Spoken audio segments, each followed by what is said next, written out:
ইয়াজুজ আর মাজুজ এই গোষ্ঠীর আগমন, এটা কিয়ামতের বড় আলামত।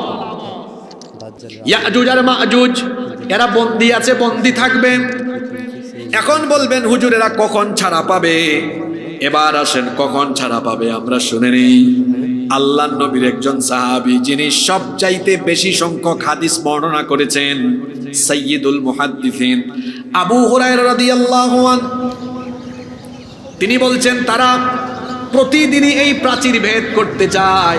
ইয়াজুজ আর মাজুজ ডেইলি সকাল থেকে সন্ধ্যা পর্যন্ত প্রাচীর এরকম খুঁটাই ছিদ্র করে করতে করতে সন্ধ্যার আগে দিয়ে একদম শেষ প্রান্তে চলে যায়, অল্প একটু বাকি থাকে, কিন্তু অলস হয়ে বলে থাকুক, আগামীকাল বাকিটা করব ইনশাআল্লাহ, বলে না।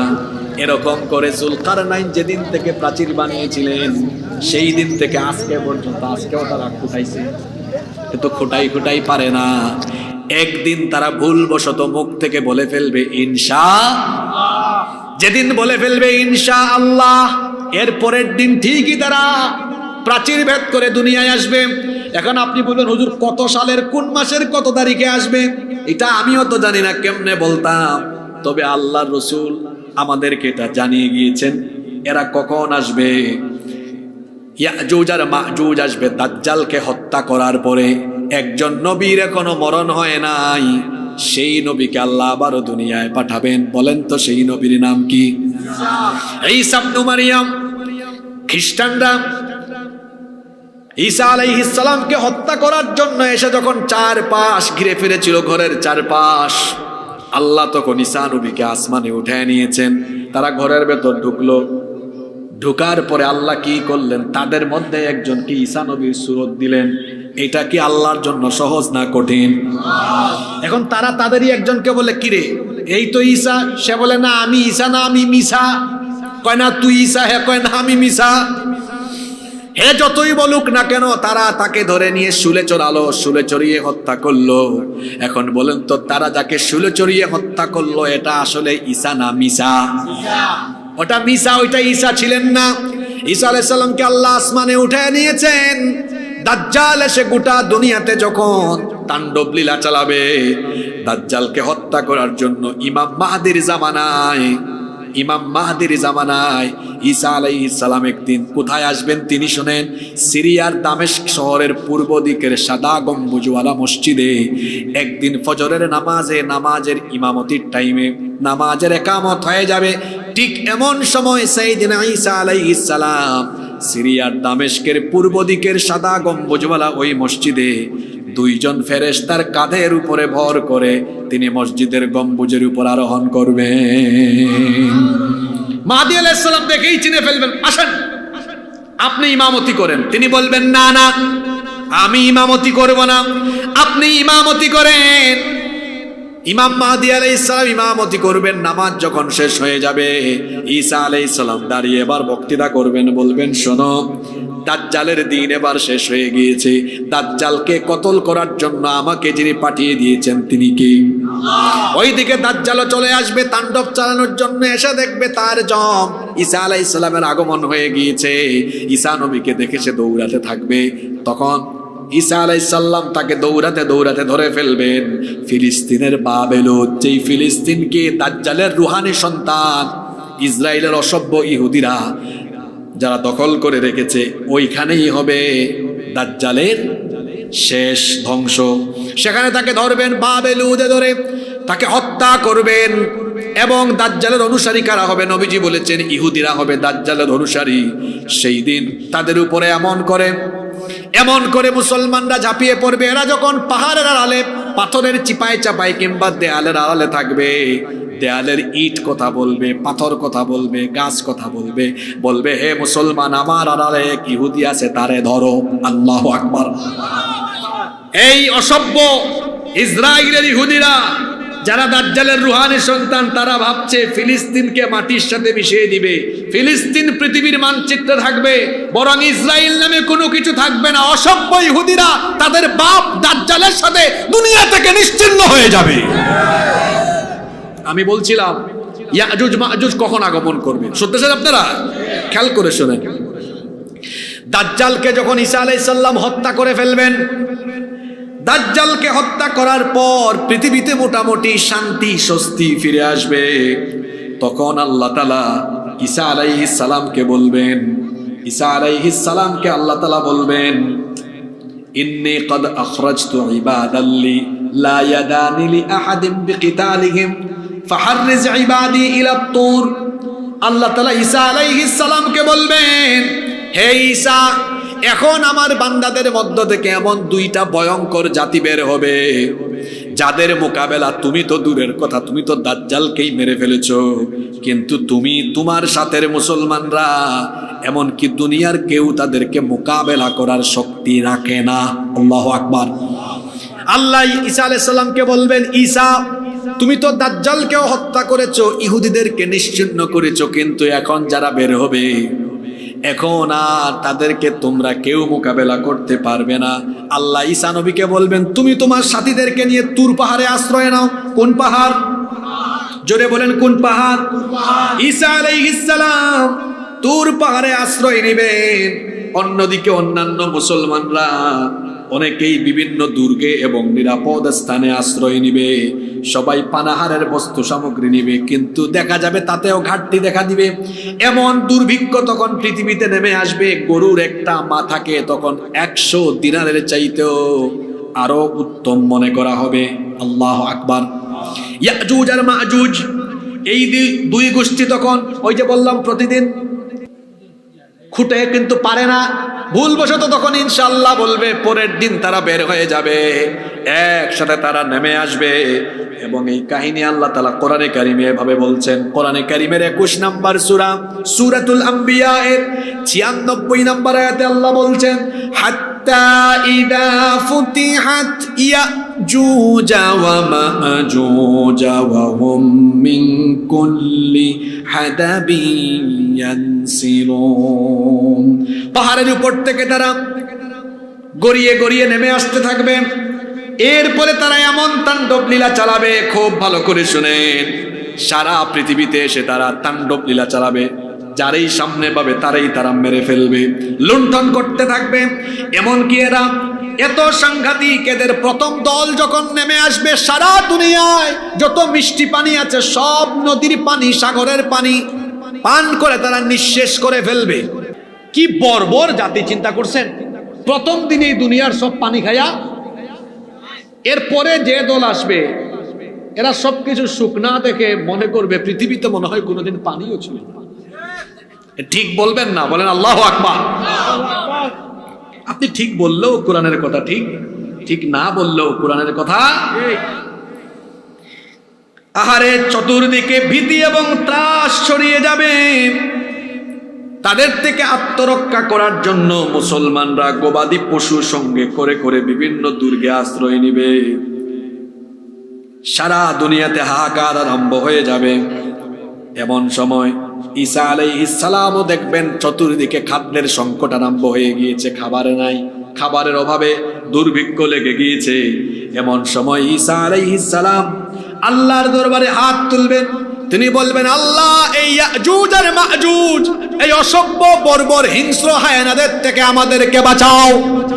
তিনি যখন আল্লাহর দরবারে দোয়া করবেন, তখন এই ইয়াজুজ আর মাজুজ বর্বর অসভ্য এই জাতিদের, এই যে ঠিক এই জায়গায় ঘাড়ের মধ্যে আল্লাহ ভাইরাস জাতীয় একটা ব্যাধি দিবেন। ভাইরাস, ওই যে কিছুদিন আগে গেল না করোনা ভাইরাস, এইরকম ভাইরাস না, আরো মারাত্মক ভাইরাস, ছোঁয়াচের মতো, একজনের হইলে সবার কাছে ছড়িয়ে যাবে।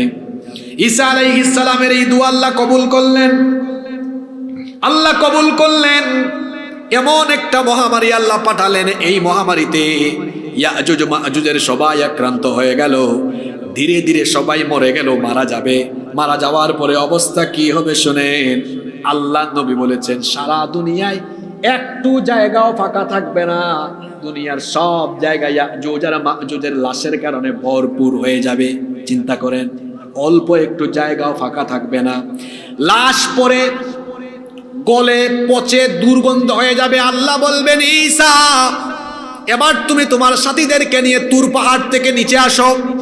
আসার পরে অবস্থা দেখে তারা আশ্চর্য হয়ে যাবেন, একটু জায়গাও ফাঁকা নাই, খালি নাই, ইয়াজুজ মাজুজের লাশ পড়ে আছে, গোটা জাতির লাশ পড়ে আছে, লাশ থেকে দুর্গন্ধ ছড়াচ্ছে, পচে গিয়েছে, গলে গিয়েছে, নাক বন্ধ করে তারা তখন অতিষ্ঠ হয়ে যাবে। ঈসা আলাইহিস সালাম বলবেন, আল্লাহ এত অবস্থা আরো খারাপ, দুর্গন্ধ চতুর্দিকে, চতুর্দিকে লাশ আর লাশ, হাঁটবো আমরা কোন দিকে? তিনি বলবেন, আল্লাহ এই অবস্থা থেকে আমাদেরকে পরিত্রাণ দাও। তখন আল্লাহ তাআলা এবার বিশেষ এক ধরনের পাখি পাঠাবেন। শুনতেছেন আপনারা? বিশেষ এক ধরনের পাখি পাঠাবেন, যাদের ঘাড় হবে উটের ঘাড়ের মতো, নখগুলো হবে বড় বড়। এই পাখিগুলো কোথার থেকে আসবে আল্লাহই ভালো জানেন। কোন ধরনের পাখি হবে আমিও জানি না, আল্লাহ রসুল বলেছেন বিশেষ এক ধরনের পাখি হবে। আসার পরে বড় বড় নখ থাকবে, নখ দিয়ে দিয়ে লাশগুলো তুলে তুলে কোনো রেওয়ায়েতে এসেছে সাগরে নিক্ষেপ করবে, কোনো রেওয়ায়েতে আছে অচেনা অজানা জায়গায় নিয়ে নিক্ষেপ করবে। সবগুলো লাশ তুলে ফেলবে। এরপরে আল্লাহ আসমান থেকে ফল্লু ধারায় বৃষ্টি নাজিল করবেন। এত বৃষ্টি হবে, এত পরিমাণ বৃষ্টি তখন হবে, বৃষ্টির ফলে সারা দুনিয়ার জমিন তখন ধুয়ে একেবারে কাচের মতো সারা দুনিয়ার মাটি পরিষ্কার হয়ে যাবে। সুবহানাল্লাহ।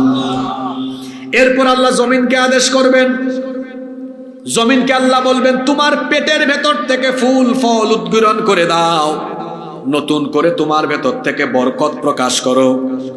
তখন এমন বরকত দেখা দিবে, শুনেন আপনারা, আল্লাহর আদেশ পাওয়ার পরে তখন দেখা যাবে মাটির পেট থেকে ফুল ফল ফসল এমন ভাবে হচ্ছে। আল্লাহ নবী বলেছেন একটা ডালিম, ডালিম চিনেন তো আপনারা, ওই যে আনার বলেন, নবীজি বলেছেন এত বরকত হবে, একটা ডালিম একদল লোকের আহারের জন্য যথেষ্ট হবে। মানে একটা ডালিম একদল লোক খাইলেও থাকবে, খাইতে খাইতে শেষ। এখন তো একজন খায় তিনটা। বরকত থাকলে পরে খাইতে খাইতে কোনো জিনিস কমানো যায় না। মনে রাখবেন, তখনই দুনিয়ায় বরকত আছে যখন শাসক নেতারা ভালো থাকে। নেতারা যখন চুরি চুট্টামি আরম্ভ করে তখন বরকত কেড়ে নেন কে? আমার দেশে বরকত আছে, সম্পদও আছে, আরো বেড়ে যেত যদি চোর শেষরা চামারেরা দুর্নীতিবাজ চাঁদাবাজরা লুটেরারা তাদের চুরি চামারি কমাতো, আমার দেশ সম্পদে আর আল্লাহর রহমতে ভরে যেত। এদিকে আসতেছি একটু পরে, আগে শুনেন আল্লাহ বলবেন, জমিন তোমার ভেতর থেকে বরকত প্রকাশ করো। এমন বরকত আসবে একটা ডালিম একদল লোক আহার করে খেয়েও শেষ করতে পারবে না। ডালিমের যে খোসা থাকে, খোসা, ডালিমের একটা খোসা একদল মানুষের ছাতা হিসাবে ব্যবহার করা যাবে। আল্লাহু আকবার। আল্লাহর নবী আরো বলেছেন, দুধের মধ্যে এত বরকত হবে, একটা উটনির দুধ একদল লোক পান করে শেষ করতে পারবে না। এমনকি একটা গাভীর দুধ একটা বংশের মানুষ এক গাভীর দুধ খেতে পারবে। শুধু তাই নয়, নবীজি বলেছেন একটা ছাগলের দুধ পুরা একটা পরিবার খায়াও শেষ করতে পারবে। এমন বরকত নেমে যাবে। এই বরকত থাকবে 40 বছর। জুড়ে বলেন কত বছর? 40 বছর পর্যন্ত এই বরকত থাকবে। এরপরে 40 বছর শেষ হয়ে যাওয়ার পরে আল্লাহ একটা কোমল বায়ু পাঠাবেন।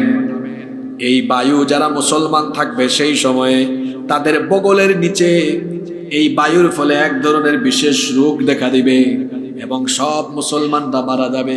দুনিয়ায় কেবলমাত্র কাফিররা বেঁচে থাকবে, দুষ্ট লোকেরা বেঁচে থাকবে। চতুর্দিকে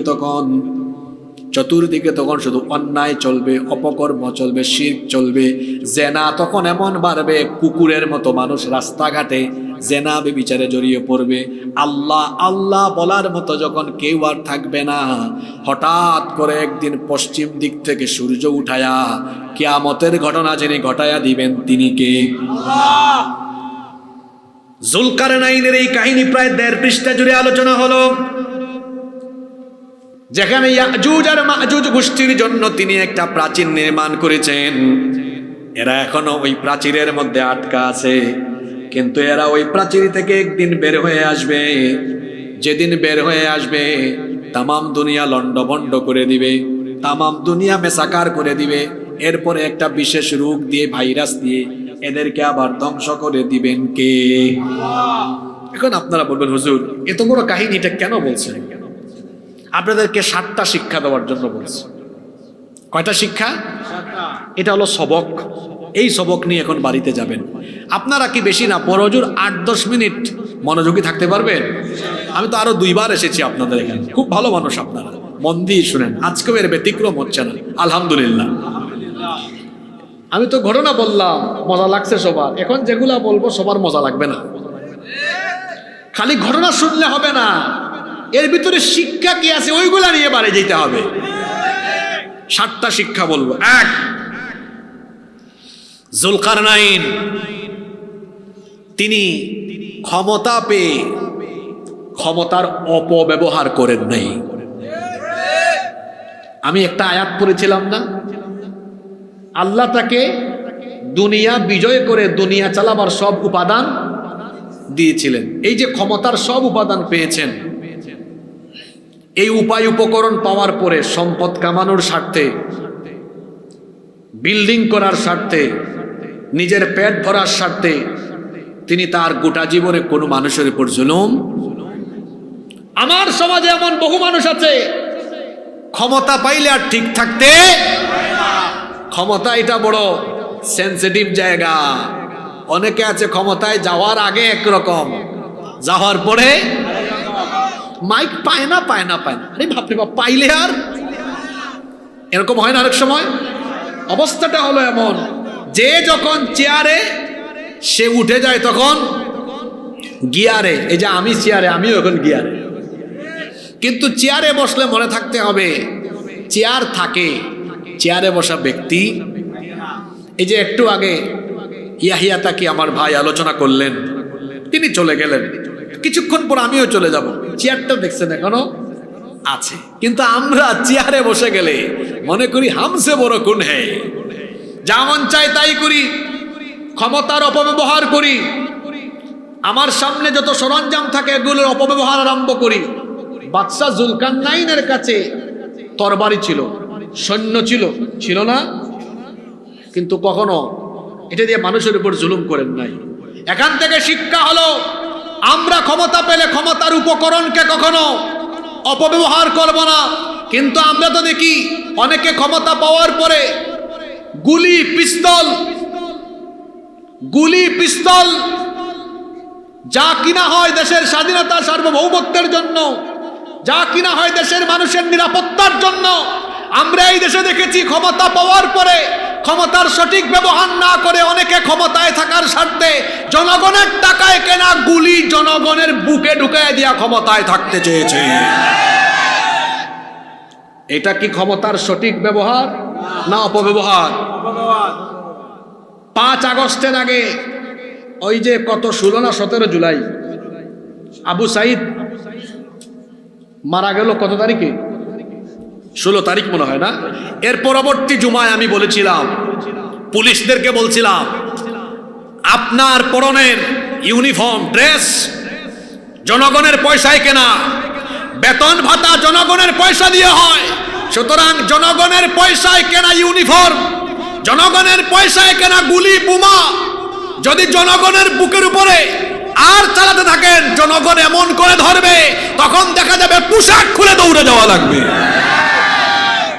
যারা পুলিশকে ব্যবহার করেছে, ক্ষমতার অপব্যবহার করেছে, থাকতে পেরেছে এরা। শিক্ষা কি, মেসেজ কি এখান থেকে? আমরা যারা মজলুম ছিলাম, সামনে আমরা যেন আবার কেউ জালিম হয়ে, কারণ জালিমের পরিণতি কোনোদিনও ভালো। বাদশা জুলকারনাইনের ঘটনা থেকে প্রথম শিক্ষা হলো, ক্ষমতার কখনো অপব্যবহার করা যাবে না। নাম্বার 2 নাম্বার, তিনি ছিলেন ন্যায়ের পথে অবিচল একজন শাসক। অহংকারী ছিলেন না, দাম্ভিকতা দেখাতেন না, বরং তিনি ছিলেন অত্যন্ত বিনয়ী এবং তিনি শুকরিয়া আদায় করতেন কার? ওই যে বললাম, এত বিশাল একটা প্রাচীন নির্মাণ করে বলেন নাই আমি করছি,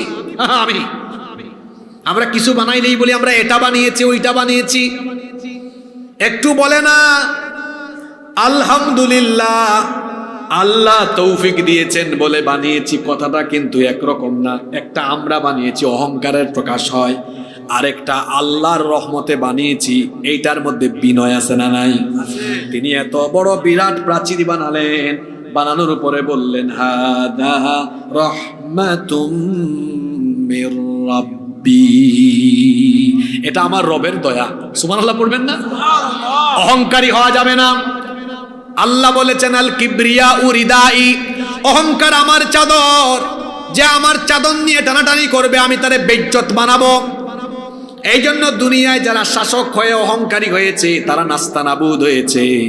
দেখেন নাই আমার দেশে এক রাবেয়া বছরী ছিল, কয় আমি কখনো পালাই না, শেষ পর্যন্ত দেখা গেছে সেই সবার আগে পালাই গেছে। অহংকারের পরিণতি ভালো হয় না। বাদশাহ জুলকারনাইন এত বড় শাসক ছিলেন, অহংকারী ছিলেন না, বিনয়ী ছিলেন। যারা বিনয়ী হয় তাদের মর্যাদা যিনি বাড়িয়ে দেন তিনি কে? তিন নম্বর শিক্ষা, তিনি এত বড় শাসক কিন্তু দুর্বলদেরকে তিনি সুরক্ষা দিয়েছেন। দুর্বলদেরকে কি দিয়েছেন? সুরক্ষা দিয়েছেন। ওই যে মজলুম, তারা বলল আপনি আমাদেরকে সাহায্য করেন, তিনি তখন সাহায্য করেছেন। তার ঘটনা থেকে আমাদের জন্য শিক্ষা হলো, আমাদের সমাজেও দুর্বল মানুষ আছে না নাই? তাদেরকে সাহায্য করা, তাদের বিপদে আপদে তাদের পাশে থাকা, তাদেরকে সাহায্য করা, কখনো তাদেরকে তাদের বিপদে ঠেলে না দেওয়া, বরং তাদের পাশে থাকা। এইটাও আরেকটা শিক্ষা আজকের আলোচনা থেকে। আমরা এজন্য দুর্বলদের পাশে থাকবো ইনশাআল্লাহ। নাম্বার 4, 4 নম্বর শিক্ষা, এটা একজন নেতার অন্যতম বৈশিষ্ট্য। আজকের 4 নম্বর শিক্ষা হলো, তিনি এত বড় শাসক হয়েও যখন কোনো কাজ করতেন প্রজ্ঞার সাথে পরিকল্পনার ভিত্তিতে। আমাদের দেশের উন্নতি হয় না কেন জানেন? যারা কোনো কাজ করে প্রজ্ঞা দিয়ে করে না, প্ল্যান ওয়াইজ করে না। আপনাদের এলাকায় আসার সময় দেখলাম চান্দিনা থেকে এলাহাবাদ পর্যন্ত গোটাটা রাস্তাই ভাঙ্গা। এইসব রাস্তা করার আগে কিন্তু আগে প্ল্যান পাস হয়, প্রথমে একটু মাপঝুক নেয়, প্ল্যান করে এরপরে হয়। ওখানে যদি প্রজ্ঞাবান মানুষ থাকে, এটা বানাবো আগামী 10 বছর কেউ হাত দিতে পারবে না। জুলকারনাইন দেয়াল বানানোর আগে চিন্তা করছেন এমন দেয়াল বানাবো জংও ধরবে না, মরিচাও। আল্লাহ যতদিন না চাইবেন, মানুষইটা চাইলেও এই দেয়াল টপকাইতে। কি শিখলেন? শাসক নেতা হবে এমন, সে যখন কোনো কাজ করবে মানুষের কল্যাণে এমন ভাবে করবে পরিকল্পনার ভিত্তিতে। তবে আমার দেশে পরিকল্পনা যে নাই বিষয়টা এমন না, আছে, তবে পরিকল্পনা ভিন্ন রকম আছে। কেমনে? কয় কিরে কত ধরে ফেলছে, বুদ্ধি আছে। দেখছেন কারবার, বক্তার চেয়ে শ্রোতা অ্যাডভান্স, মাশাআল্লাহ। কয় কিরে কারবার কি, এটা কত কোটি টাকার প্রজেক্ট? কয় 200 কোটি। কয় আমারে দিয়া দিস আগেই 50 কোটি। ওই উপরে তারপরে টেবিলে আসছে, আমার আরো কিছু দিস। দিতে দিতে দিতে দিতে 200 কোটির প্রজেক্ট 2 কোটিও। আমি মিথ্যা বলেছি নাকি? জোরে বলেন, মিথ্যা বলেছি? আমার দেশকে যারা পরিচালনা করবে তারা যদি চুরি ডাকাতি শেষলামি ছাড়তে না পারে, আমার দেশ কোনোদিনও উন্নত হবে না। আমাদের কপাল খারাপ, আমরা মাথার উপরে ভালো মানুষ পাইছি কম, চুর পাইছি বেশি। মাথার উপরে ভালো মানুষ পাইছি কম, চোর পাইছি। বাদশাহ জুলকারনাইন প্রজ্ঞা আর পরিকল্পনার ভিত্তিতে কাজ করেছেন। আমার দেশে দেখবেন যখন রাস্তা একটা হয়, লেফটি মারে, লেফটি আধা ইঞ্চি 1 ইঞ্চি 6 মাস যায় না। আমরা যখন দেশের বাইরে যাই, কি কার্পেটিং, গাড়ি চললে বোঝাও যায় না। 140 মাইল গতিতে গাড়ি চলে, গাড়ি একটু ডোলাডুলিও করে না। আমার দেশে যদি আপনি 5-6 কিলো যান, দেখবেন দুলনার মতো। আপনাদের যে রাস্তা, আরে বাপরে বাপ, মনে হয় বান্দরবান দিতেছি। শোনেন, আমি ভাবতেছিলাম আসার সময় আমি না হয় একদিন আসতেছি। আরে আমার মা বোনদের কত কষ্ট, অসুস্থ মানুষদের কত কষ্ট, প্রেগনেন্ট মহিলা, সন্তান সম্ভবা নারী হাসপাতালে যাবে কেমনে? এরকম আপনাদের তো বহুত ভালো আছে। পাশে দেখেন আপনারা কসবার পরে ব্রাহ্মণবাড়িয়া, এই রাস্তাটা আজকে 9-10 বছর ধরে দেখছেন তো কারবার। আপনারা যান না ওইদিকে? আমি তো যাই, আমার বাড়ি তো সিলেটে, ওইদিকে যাইতে হয় আমাকে। পুকুর হয়ে গেছে, 9-10 বছর চোর চামারের দল যদি এই দেশে জনগণের ট্যাক্সের পয়সা আর জনগণের পয়সা প্রপার ইউটিলাইজ করা হতো, এই দেশে এত শান্তি থাকতো না। এজন্য এই দেশ পরিচালনার জন্য আমার ভাই ইয়াহিয়া তাকি সেও তার বক্তৃতায় বলেছে, আল্লাহর বিধানের ভিত্তিতে যখন শাসন কার্য পরিচালনা হবে, দুর্নীতি থাকবে না, তখনই একটা দেশ সোনার দেশে পরিণত হবে। এজন্য আমরা কোরআনের শাসনের জন্য একমত হয়ে যাব, ঐক্যবদ্ধ হয়ে যাব ইনশাআল্লাহ। দেখছেন ঘটনাটি এমনি এমনি বলি নাই, 4টা শিক্ষা বলছি। নাম্বার 5 নাম্বার, মানুষ যখন তার কাছে সাহায্য চাইল তখন তিনি আল্লাহর সাহায্য চাইলেন, আল্লাহর উপর ভরসা করলেন। মুসলমানরা এমনই হবে, তারা কোনো কথা কাজ কোনো কিছু করলে তাওয়াক্কুল আস্থা থাকবে কার উপরে? আমার দেশে 17 বছর এক রাবেয়া বছরই ছিল, সেকুলার বাম রাম আর তাদের প্রভু ভারতীয় দাদাবাবুদেরকে খুশি করার জন্য ওরা তো সংবিধান থেকে পর্যন্ত আল্লাহর উপর আস্থা বিশ্বাসকে বাদ করে দিয়েছিল, ঠিক না বেঠিক? এটাকে সংবিধানে অ্যাড করেছিলেন শহীদ প্রেসিডেন্ট জিয়াউর রহমান, তিনি একটা ভালো কাজ করেছেন। এজন্য আমরা দোয়া করছি আল্লাহ তাকে জান্নাতবাসী করুন।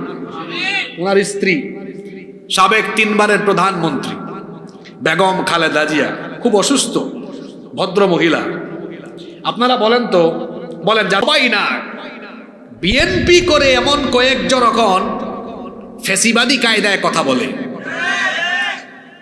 ভারতীয় বয়ানে কথা বলে।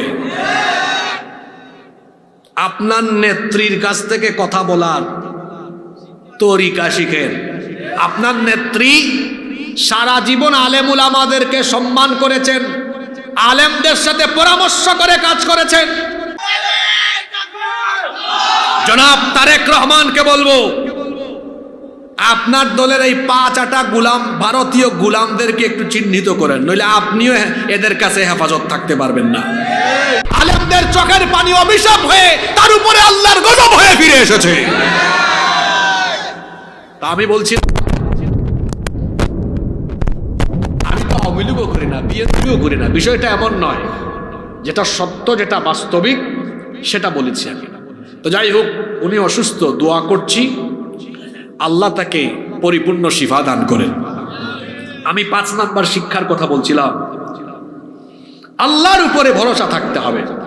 নাম্বার 6 নম্বর, বাদশাহ জুলকারনাইনের আরেকটা স্বভাব ছিল, তিনি সফর করতেন আর জ্ঞান অর্জন করতেন।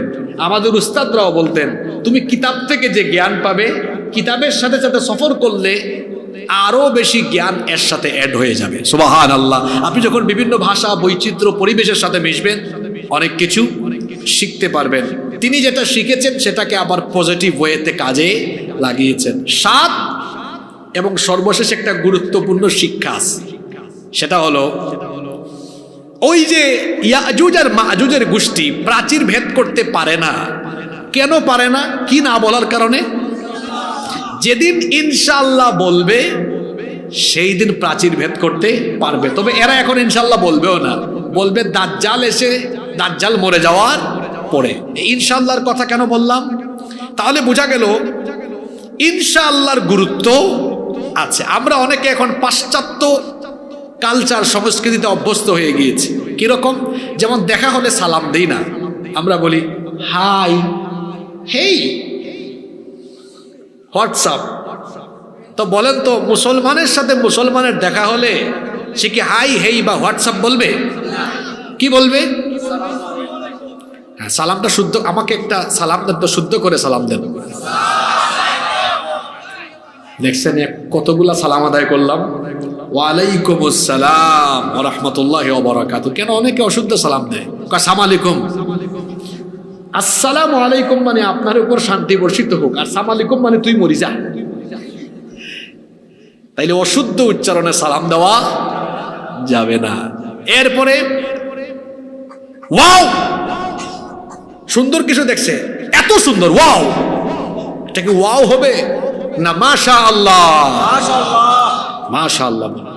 তারপরে কি বলে? তারপরে বলবে ওকে, ওকে, ওকে না, ইনশাআল্লাহর আরেকটা ঘটনা আছে। ইনশাআল্লাহ না বলার কারণে আল্লাহর নবী, ইনশাআল্লাহ না বলার কারণে আল্লাহ তাআলা তার নবীর কাছে 15 দিন ফেরেশতাই পাঠায় নাই। কয়দিন? আপনারা সময় যদি দেন আর কি 2-3 মিনিট, তাহলে কাহিনীটা বলবো। এটা এই সূরারই কাহিনী। ওই যে কাফিররা ইহুদিদের কাছ থেকে শিখে আসা 3টা প্রশ্ন নবীজিকে করলো। কয়টা প্রশ্ন? 1 নাম্বার প্রশ্ন করলো আসহাবে কাহাফ সম্পর্কে বলো। 2 নাম্বার মুসা এবং খাদির আলাইহিমুস সালামের কাহিনী বলো। 3 নাম্বার হলো জুলকারনাইনের কাহিনী বলো। এগুলো নবীজি আসার আরো আগের ঘটনা। এখন নবীজি এগুলো কেমনে জানবেন আল্লাহ যদি না জানান? এজন্য নবীজি বললেন, ঠিক আছে, তোমরা যে প্রশ্নগুলো করেছো আগামীকাল আমি উত্তর দিব। জোরে বলেন, কোন দিন?